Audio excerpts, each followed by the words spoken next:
Hello everyone, আমি অনির্বাণ। আমাদের channel আপনাদের সকলকে স্বাগত। এই ভিডিওতে আমি কথা বলতে চলেছি গুড ব্যাড আগলি এই সিনেমাটার অফিসিয়াল ট্রেলার নিয়ে। তো চলুন ভিডিওটি শুরু করা যাক।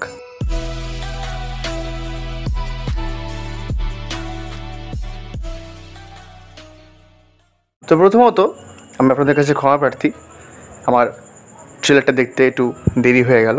মানে গত পরশু ট্রেলারটা রিলিজ হয়েছে। এবার যেহেতু টি সিরিজের অফিসিয়াল চ্যানেল থেকে এই সিনেমাটার হিন্দি টিজারও রিলিজ করা হয়েছিল, তো আমি ভেবেছিলাম যে 1-2 দিনের মধ্যে হয়তো হিন্দি ট্রেলারটাও চলে আসবে, কিন্তু আসেনি। তাই তামিল ট্রেলারটা দেখে আমাকে একটু রিভিউটা করতে হচ্ছে।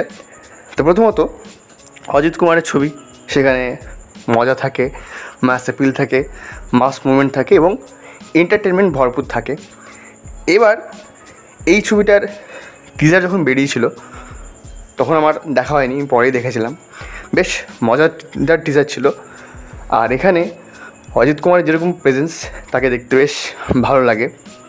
আমার মনে হয় যে ছবিতে তার 3টে লুক থাকবে এবং 3টে লুক এবং তার ওই 3টে লুকে 3 রকম ঘটনা ঘটবে। 3টে পাস্ট, মানে পাস্ট থেকে 3টে বা হয়তো 2টো সিচুয়েশান এখানে তুলে ধরা হবে এবং বর্তমানে তার উপর কী এফেক্ট পড়ছে হয়তো সেটা নিয়েই গল্পটা হতে পারে।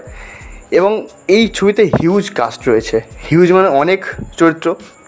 সেখানে জ্যাকি শ্রফ রয়েছেন, সায়াজি শিন্ডে রয়েছেন, যোগীবাবু রয়েছেন কমেডির জন্য, এছাড়াও রাহুল দেব, সুনীল এরা রয়েছেন।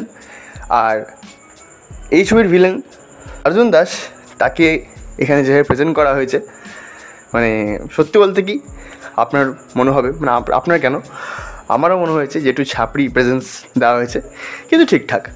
আর তৃষা অলওয়েজ গ্ল্যামারাস, তো এখানে তাকে ভালো লাগছে। এবার এই ট্রেলারটা বেশ সুন্দর এডিট করা হয়েছে। এবং মিউজিকের কথা যদি বলি, এই ছবির মিউজিক দিয়েছেন জিভি প্রকাশ কুমার। তো আমার মিউজিকটা একটু শোনা শোনা মনে হলো, মানে মনে হলো কোথাও এর আগে শুনেছি। যা হোক, তো জিভি প্রকাশ কুমার বেশ ভালো মিউজিকও দেন এবং অনেক ছবিতে তিনি অভিনয় করেছেন।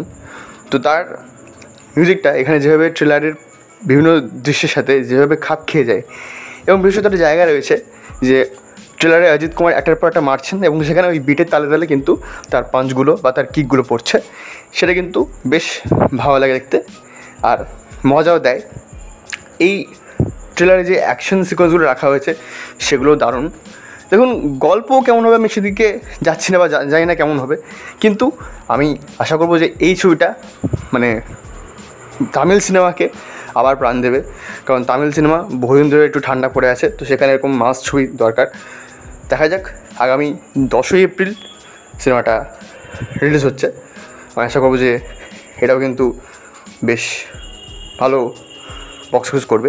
এই সিনেমা ভিডিওটি ভালো লাগলে লাইক করুন, কমেন্ট করুন আর শেয়ার করুন। চ্যানেলটি অবশ্যই সাবস্ক্রাইব করুন। ধন্যবাদ।